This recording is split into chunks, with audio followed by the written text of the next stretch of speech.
আলাইকুম। আমি এখন দাঁড়িয়ে আছি আমাদের নয়াডিঙ্গি টু সাটুরিয়া রোডের সাহেবপাড়া নামক স্থানে।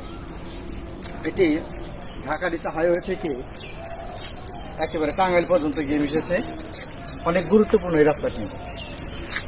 রাস্তার মাঝখানে অংশটি এমন পরিমাণ ভাঙ্গা যে এখানে পথ চলাটাই কষ্ট হয়ে যায়। যে যানবাহনগুলো যায় সেগুলো অনেক বড় অবস্থা। মাঝে মাঝে এরকম খানা করলে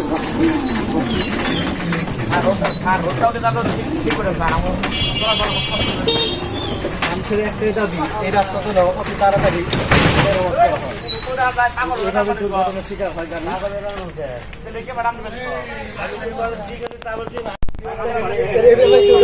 শিকার হয় না নিয়মিত। এই রাস্তাটা অতি সত্তর মেরামত করে জরুরি হয়ে পড়েছে। আসলে এই ভাঙা রাস্তার প্রধান কারণ এই রাস্তাটা আমাকে ভাগ করে কাজ করে। ওই সামনের অংশ কাজ করলে মাঝখানে অংশ ভাঙা থাকে, আবার পিছনের অংশ কাজ করলে মাঝখানে অংশ ভাঙা থাকে। এই অবস্থা। আবার মাঝখানে অংশ যখন কাজ করে দেখা যায় যে সামনের অংশ ভাঙা।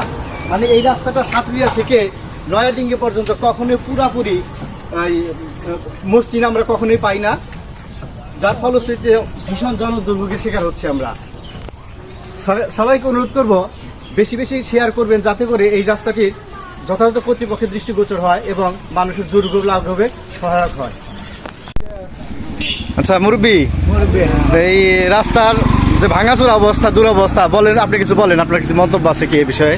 আমার মনে হয় বা এই মানিকগঞ্জ জেলার ভিতরে ধান করে এনে এই সাহেবপাড়া টু ধানকোড়া এই এলাকার মতো অবহেলিত রাস্তা মনে হয় বাংলাদেশে কোথাও আর নাই।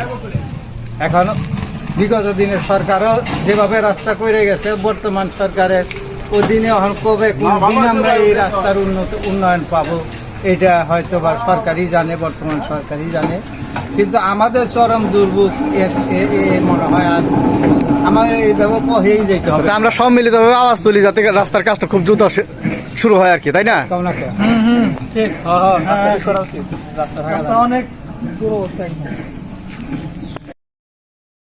দর্শক সকলের প্রতি অনুরোধ থাকবে, সবাই এই রাস্তাটি নিয়ে যার যার মতো লেখালেখি করুন, যার যার ওয়ার্ডে পোস্ট করুন, যাতে করে আমরা একটি সামাজিক আন্দোলন গড়ে তুলতে পারি এবং সেটা যথাযথ কর্তৃপক্ষের দৃষ্টিগোচর হয়। কথায় আছে